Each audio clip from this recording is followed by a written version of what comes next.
this week, a little film called Red Shoes and the Seven Dwarfs was pretty under the radar. Nobody was really paying attention to it. It's part of Marche du Film. There was an ad, though, that appeared at Cannes and made people pretty upset about what it said.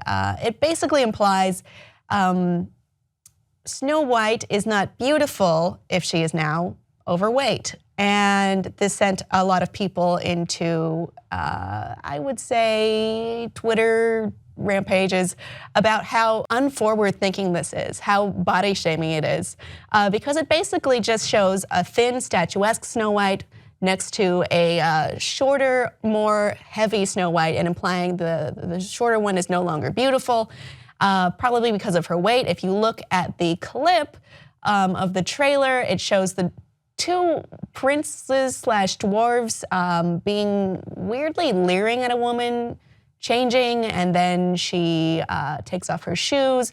Her calves and her feet look larger, and they look scared and appalled at this transformation.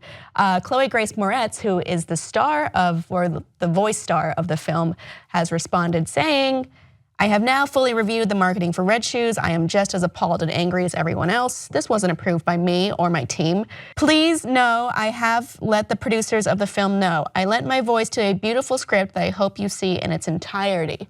So I think what Chloe Grace Moretz is trying to say is that it's supposed to be more of a body positive film, that this clip or trailer has been misleading about where the film is supposed to go, which is a story about accepting oneself for who you are and not letting yourself cave into society's conventions about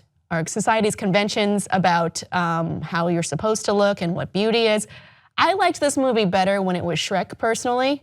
Because, you look at this other clip of this prince dwarf, and I say prince dwarf because I guess the concept here is that all the princes have become dwarves, and they need the shoes or a kiss or something from the princesses or the beautiful people in order to change themselves back.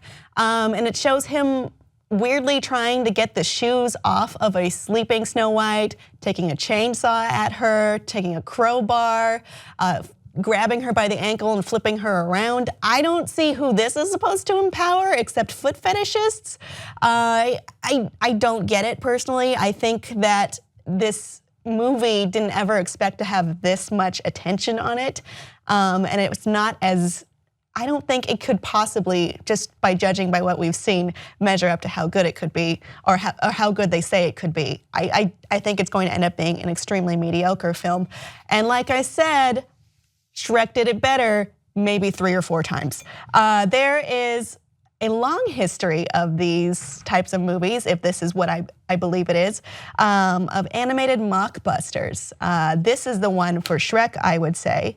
But you may also remember such other things as Video Biquendo's Rat-Tat-Tooing, The Little Cars 1 through 8, yes, 8 of these.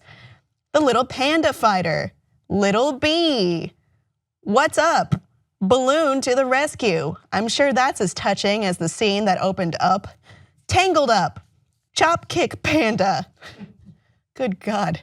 Kiara the Brave on Netflix and unwatchable. And Braver, sure.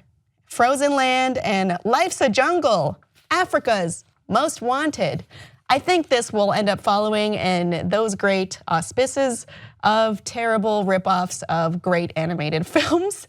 I just think the quality looks really low, and the level of subtlety and humor it's probably not gonna be there. I don't think anyone's gonna learn a lesson from this, except maybe the producers into not hiring whoever did the marketing campaign for this ever again. Or, it got more attention than it would have otherwise, because I don't think it's all that special. I know I've said this several times, I'm just gonna keep saying it. Audience, do you think Red Shoes and the Seven Dwarfs has more potential than I certainly have said I believe? Please let me know below, and please like and subscribe for more.